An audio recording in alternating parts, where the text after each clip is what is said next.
Assalamualaikum warahmatullahi wabarakatuh. Pada video kali ini saya akan membahas masalah debt collector nih, atau DC lapangan, ketika teman-teman yang gagal bayar atau telat bayar. Benarkah DC lapangan sudah dihapus? Benarkah semua pinjol, semua DC-nya sudah mengurangi DC lapangan ya?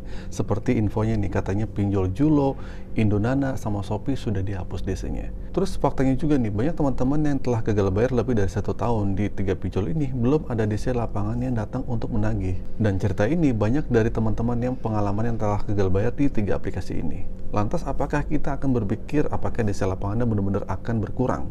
Oke, jadi seperti ini teman-teman ya, meskipun ada asumsi bahwa DC lapangan akan berkurang, menurut pendapat saya masih tetap ada, tapi ini kemungkinan kecil bahwa DC tersebut masih ada. Siapa tahu mungkin masih ada beberapa DC yang ke rumah atau mengurangi aktivitas mereka karena mungkin terpengaruh oleh perubahan ekonomi seperti PHK. Namun yang jelas, pengurangan DC lapangan dalam jumlah besar masih memerlukan waktu. Nah, kita berharap ya, berdoa saja agar benar-benar terjadi pengurangan DC lapangan di pinjol ini dimanapun.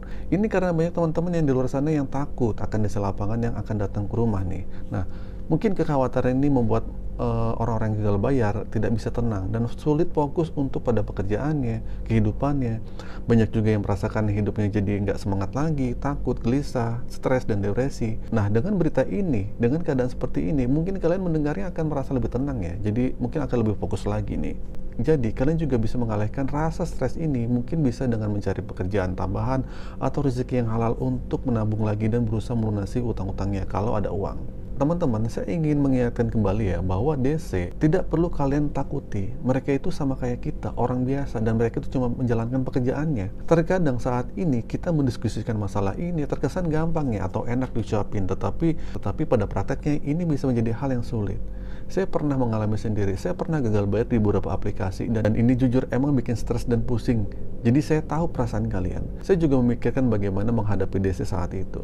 Jadi dalam beberapa video yang saya buat, saya ingin berbagi pengalaman bahwa sekarang alhamdulillah saya bisa bangkit dan bisa melunasi hutang-hutang saya.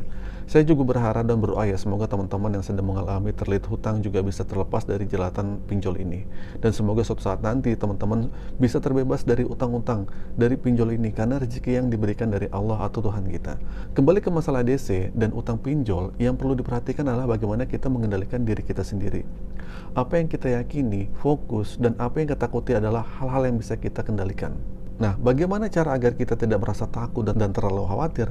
Salah satunya adalah dengan ikhlas dan pasrah aja kepada Tuhan kita ya. Berdoa dan berbicara kepada Allah gitu adalah cara yang sangat menenangkan hati kita. Saya pribadi pernah merasakan bahwa tidak ada obat ajaib yang dapat meredakan ketakutan dan kekhawatiran kita selain dari Tuhan-Tuhan kita, dari Allah. Nah, mungkin video-video YouTube motivasi galbay seperti ini atau channel-channel apapun yang selain ini yang kalian tonton mungkin bisa membantu sejenak.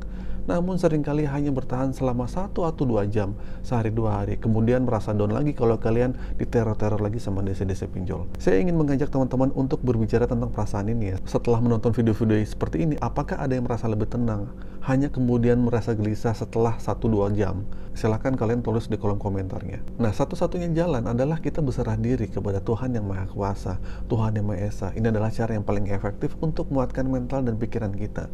Jadi, kalian tuh nggak perlu lagi menanyakan apakah bang di sini ada DC pinjol apa enggak, bang pinjol ini ada DC apa enggak, gitu. Emang kalau ada, kalian mau ngapain?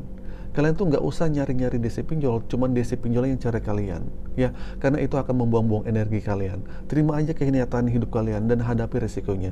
Dan yakin aja semua masalah pasti ada masanya dan pasti lewat. Nggak akan mungkin kalian terjerat dan susah seperti ini terus. Jika hanya mengandalkan motivasi video seperti ini dari orang-orang lain, mungkin dari video-video lain, mungkin seperti saya ini, mungkin ini hanya memberikan inspirasi. Itu mungkin hanya bisa bertahan mungkin 1-2 jam atau sehari 2 hari. Namun jika kita fokus pada Sang Pencipta, insya Allah semua akan jadi lebih tenang. Saya sendiri pun telah mengalami ini ya, dan saya bersaksi ya bahwa keajaiban itu nyata. Rezeki datang tanpa kita duga-duga, sumber muncul dari tempat yang tak terduga juga. Saya berharap teman-teman yang merasakan hal yang sama bisa melunasi hutang-hutangnya secepat mungkin. Ini bukan akhir dari segalanya, dan hutang pinjol bukan beban yang harus kalian pikul sepanjang hidup kalian. Terima kasih atas perhatiannya, dan saya mohon maaf jika ada kata-kata yang mungkin kurang tepat. Akhir kata dari saya, Assalamualaikum warahmatullahi wabarakatuh.